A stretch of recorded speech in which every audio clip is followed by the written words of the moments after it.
అండి, ఈరోజు నేను ప్రిపేర్ చేసిపోయే కర్రీ కోనం చేప ముక్కలు. చూడండి, కోనం చేపనే తెచ్చుకున్నాము.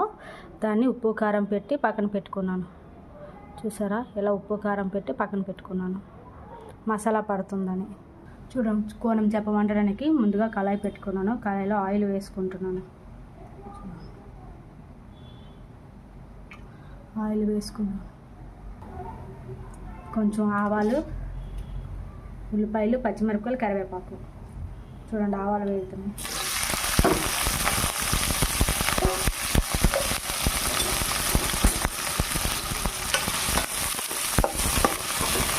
ఉల్లిపాయలు బ్రౌన్ కలర్ వచ్చినంత వరకు వేయించుకోవాలి.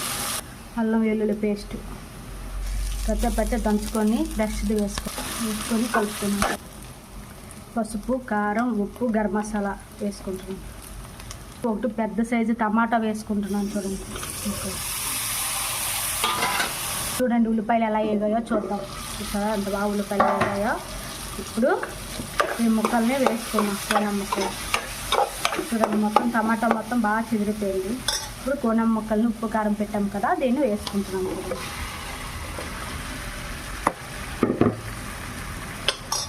వేసుకొని ఇలా కలుపుకోవాలి.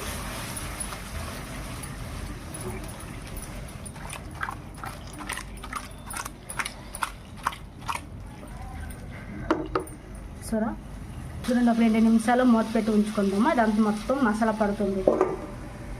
చూసారా, చేపలు ఎంత బాగా ఉడుకున్నాయో ఆయిల్లోని. చూడండి, చేపలు ఎంత బాగా మసాలా అంతా పట్టిందో. ఒకసారి దానిలో వాటర్ ఉంది కదా, ఈ వాటర్ని కొంచెం పోసుకుందాం. ఆ వాటర్తోనే అలాగా చేపలు ఉడికిపోతాయి. ఈ చేప ఎక్కువ ఉడకనవసరం లేదు, లేకపోతే ముక్కలు అయిపోతుంది ఎక్కువ ఉడికిపోతాయి. మూత తీసి చూద్దామా ఎలా ఉడుకుతున్నాయో. చూడండి, చేపలు ఎలా ఉడుకుతున్నాయి. కోనం ముక్కలు చూడండి విడిపోకుండా నెమ్మదిగా ఇలా దగ్గర ఇగురులో పెట్టుకుంటే చాలా టేస్టీగా ఉంటుంది. ఎంతంటే అంత టేస్టీగా ఉంటుంది. నేను గరం మసాలా అంటే అన్ని గరం మసాలా వేసేస్తున్నాను కదా, అందుకే మళ్ళీ సపరేట్గా ధనియాల పొడి, జీలకర్ర పొడి వేయను అనమాట. దానిలోనే అన్నీ ఉంటాయి మిక్సింగ్. చాలా బాగుంది. ఒకసారి ఇప్పుడు లాస్ట్ దగ్గర ఇగిరిలా అయిపోయింది కదా, ఇప్పుడు కొత్తిమీర వేసుకుంటున్నాను.